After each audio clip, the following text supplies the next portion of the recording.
Hello and welcome to SKP shorts. So మొదటిసారి Lucknow super giants Gujarat titans మీద విజయం సాధించారు.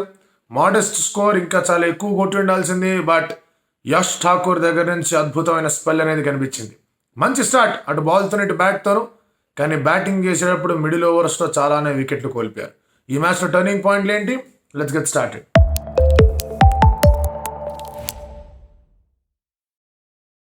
ముందుగా లక్నో వాళ్ళ ప్లాన్స్ చాలా క్లియర్గా ఉన్నాయి. వాళ్ళ నమ్మకం ఈజ్ దేర్ బౌలింగ్. వాళ్ళ బ్యాటింగ్ కన్నా కూడా వాళ్ళ bowling will win the matches అనేది గట్టిగా నమ్మాడు KL Rahul. And if you look at their bowling resources, సరే స్టాయినిస్ వాళ్ళ బౌలింగ్ వెళ్ళేది పక్కన పెట్టండి.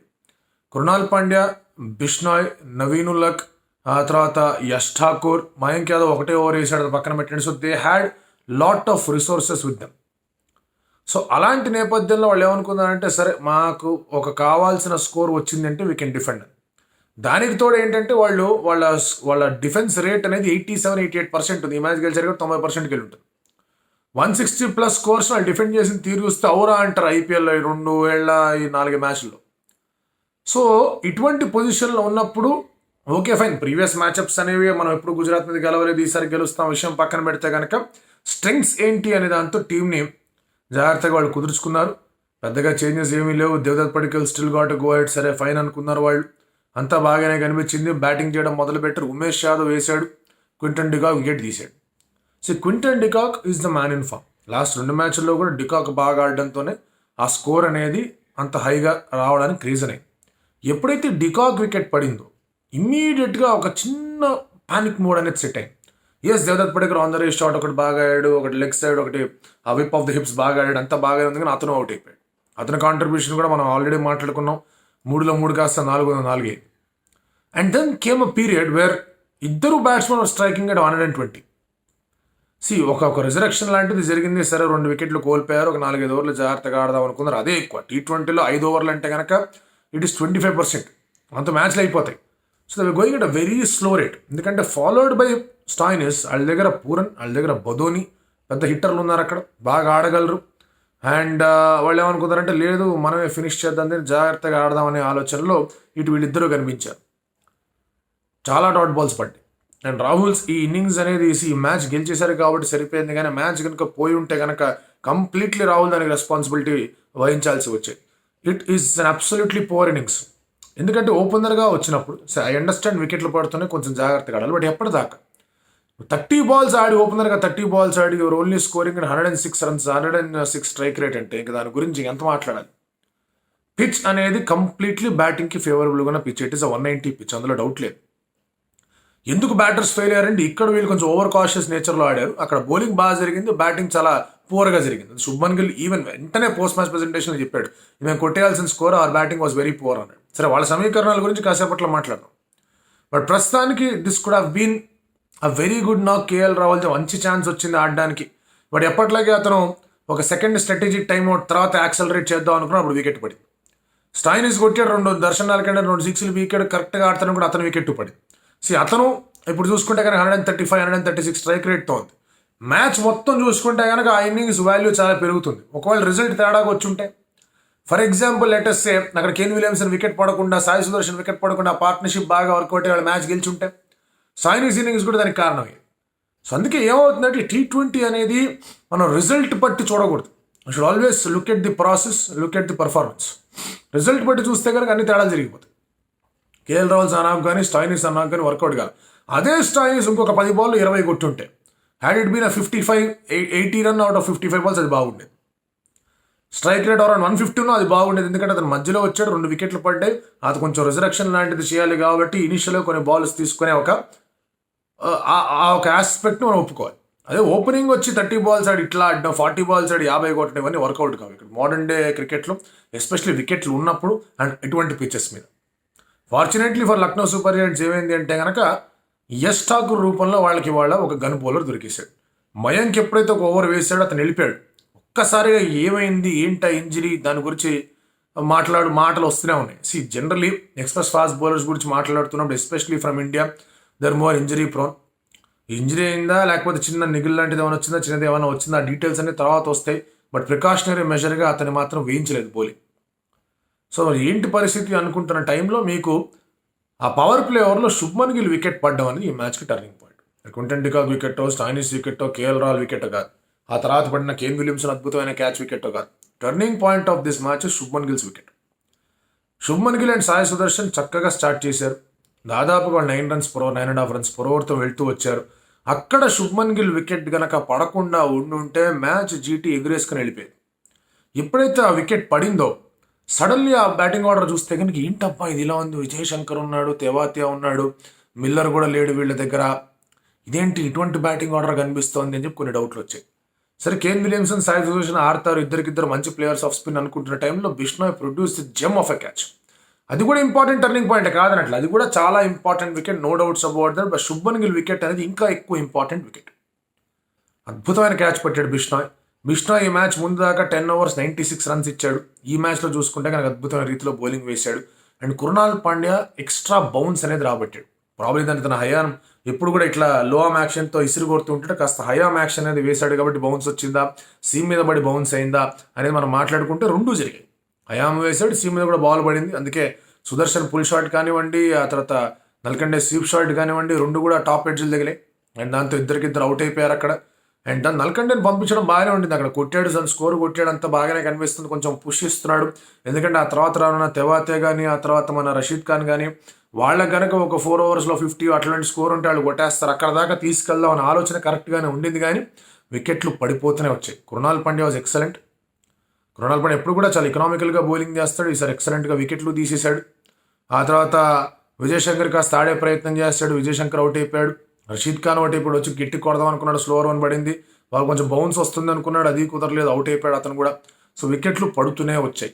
ఎక్కడా కూడా ఆ శుభ్మన్ గిల్ వికెట్ పడిన తర్వాత ఒక్కళ్ళు కూడా మేము ఉన్నాం, మేము కాంట్రిబ్యూషన్ ఇస్తాం అనేట్టుగా ఎవరు వాడలేదు.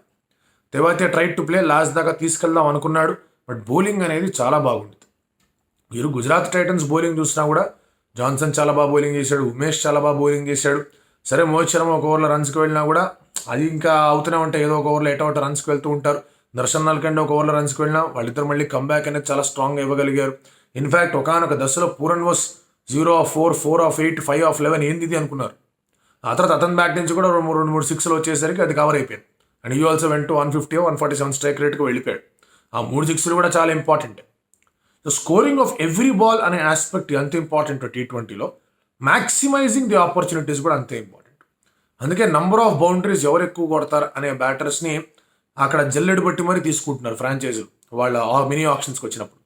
మీరు మన రాజుగారితో, వెంకటపతి రాజు గారితో ఇంటర్వ్యూలో కూడా క్లియర్గా చెప్పారు, బౌండరీస్ అండ్ 6 hitters ఎవరైతే ఉన్నారో వాళ్ళ మీద ఎక్కువ ఫోకస్ పడుతుంది. వాళ్ళంతా హై లెవెల్ ఆఫ్ క్రికెట్ ఆడకపోయినా కూడా అట్లీస్ట్ డొమెస్టిక్ లెవెల్లో లేదంటే ఆట తీరు ప్రదర్శించారంటే కనుక franchises are ready to spend crores on them. So అలా నికోలస్ పూరన్ చాలానే ఖర్చు పెట్టారు. బట్ ఈజ్ ఇంటర్నేషనల్ స్టాండర్డ్స్ కూడా అతను డెలివరీ చేశాడు. సో అతని దగ్గర నుంచి 2-3 6 రావడం, స్టాయినిస్ దగ్గర నుంచి ఓవర్లో 2 6 రావడం, అవేగా ఫరక్ పడ్డాయి. దీస్ 5 balls ఏవైతే 5 6 వెళ్ళాయో అదే డిఫరెన్స్ ఈ 2 టీంలకి. So that is where things come into picture.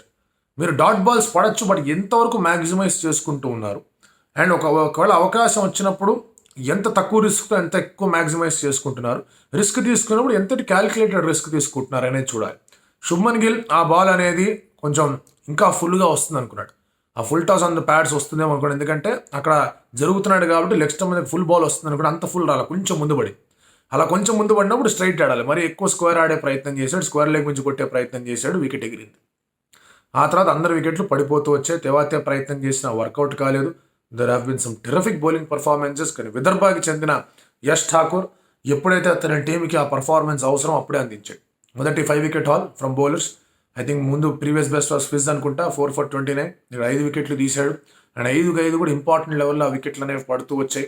And ఎప్పుడెప్పుడు ఎక్కడెక్కడైతే కేఎల్ రాహుల్ అతన్ని వాడాడో అదే రీతిలో అతని వికెట్లు కూడా ఇచ్చాడు.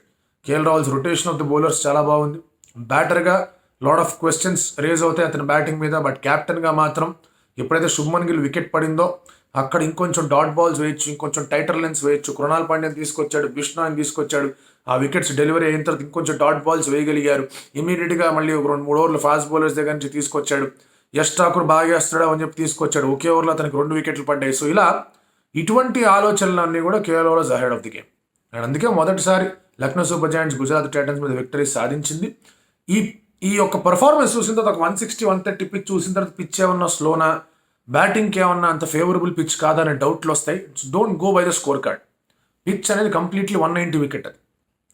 ఖచ్చితంగా ఒక 25 runs below par Lucknow super Giants. అందులో ఎటువంటి మొహమాటం లేదు మాట చెప్పడానికి. బట్ దానికన్నా కూడా 30 రన్లు ఎందుకు షార్ట్ అయ్యారంటే కనుక they bold well. Lucknow super Giants చాలా బాగా బౌలింగ్ చేశారు. ఎస్పెషలీ 6 ఓవర్స్ మీరు 53 తర్వాత నెక్స్ట్ 4 ఓవర్లో మీరు 10 రన్లే ఇచ్చి 10-12 రన్లు ఇచ్చి 4 వికెట్లు తీసుకుంటే చేసేది ఏం లేదు అక్కడ. సో మీకు హాఫ్ వే స్టేజ్లో అయిపోయింది 67 for 4 wide, 53 for no loss దగ్గర నుంచి.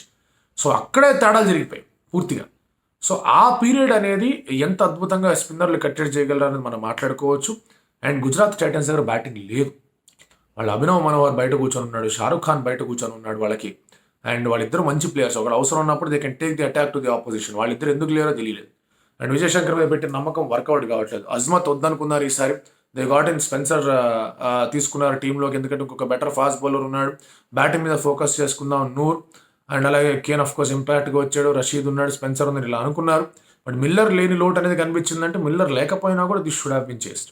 సహా లేడు, దానికి బ్యాక్ స్పాజ్ వల్ల శరత్ వచ్చాడు. In fact Sharath sweep shot out అయింది. ఇన్ఫాక్ట్ బెగే పార్డ్ శరత్ కృణాల్ పాండే బౌలింగ్లో అట్లా అవుట్ అయిపోయాడు.